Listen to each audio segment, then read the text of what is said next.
Glenroy Gilbert is head coach of the Canadian team. He's head coach of Athletics Canada. He is in London, and he joins us on the Jeff Blair Show. Glenroy, thanks so much for doing this today.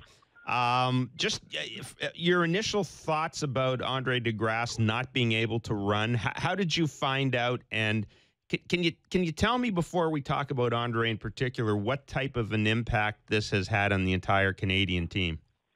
I mean, obviously, you can imagine, staff, athletes. We're all somewhat disappointed for Andre.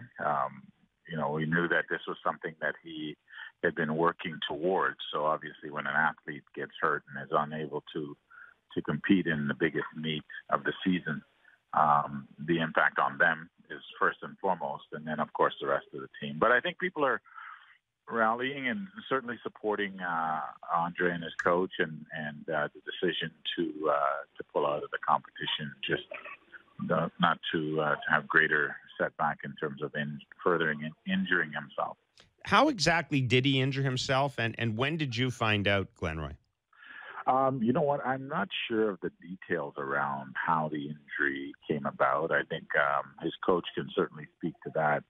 But I found out yesterday at some point. I can't remember the exact time of the day, but I found out yesterday, and we were basically managing it through our media folks at Athletics Canada, making sure that we go about doing it the right way in terms of the channels in which it had to go through. In terms of the logistics of this now, Glenroy, what does this mean in particular for the relay, for the relay team? Who will replace Andre? Well, like I said, it's certainly a big spot to fill, but we prepare often. We bring 6 athletes, and we certainly prepare for anything and everything when it comes to an athlete like Andre, considering he was running the 100 and the 200. At any point in the sport of track and field, anything can happen through any round. So we come in with a contingency plan to work every zone with 2 or 3 different guys, just to make sure that if something does happen, we have somebody that can step in to that role and run on the day that we need them. How do you think Andre will come back from this or respond to this? Because it's clear that, look, I've got to think he was looking forward to racing Bolt.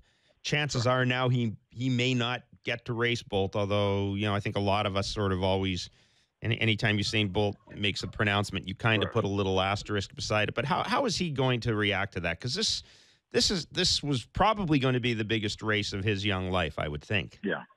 You know what? I think obviously, like I said earlier, I think he's clearly going to be disappointed. But I obviously look at the fact that he is 22 years old, and maybe he doesn't get to race Bolt, but there'll be other competitors, other world championships, Olympic Games down the road where he's going to be a prominent figure there. So I think in terms of in the short term, it's probably pretty devastating. But I think as time passes, you'll get a better sense, a better look at exactly what has happened and take measure from it and look and see that, there'll be plenty more of these opportunities, and he will have his defining moment.